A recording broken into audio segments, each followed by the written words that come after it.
बदकिस्मती से पूरी दुनिया ही में लोग मोटापे के बाइस मुख्तलिफ बीमारियों में मुब्तला हो रहे हैं। यूं तो मोटापा हर तरह से मुज़िर सेहत है, लेकिन पेट की सम से होने वाला मोटापा जमालियाती और तिब्बी दोनों पहलुओं से ख़तरनाक साबित हो सकता है। पेट का बढ़ना मयूब भी समझा जाता है और हर मर्दोज़न की ख्वाहिश होती है कि इसकी कमर और पेट निहायत स्मार्ट हो। अगर आप भी अपने बढ़े हुए पेट से परेशान हैं तो दर्ज झैल चंद हिदायत बगौर पढ़िए, मुमकिन है ये आपके लिए मुफीद साबित हों।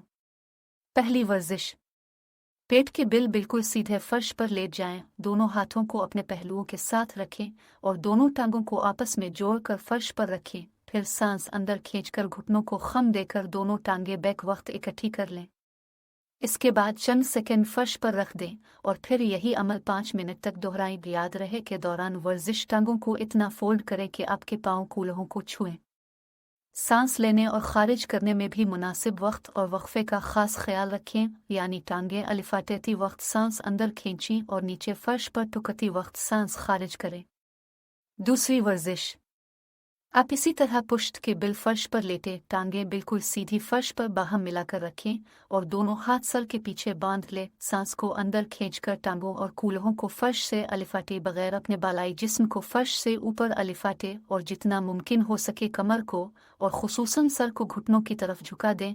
फिर चंद सेकंड बाद आहिस्तगी से सांस खारिज करते हुए वापस फर्श पर लेट जाएं। आप महसूस करेंगे कि आपके पेट के मसल्स में शदीद खिंचाव पैदा हो रहा है। ये वर्जिश उज़लात से चर्बी ज़ाइल करती है।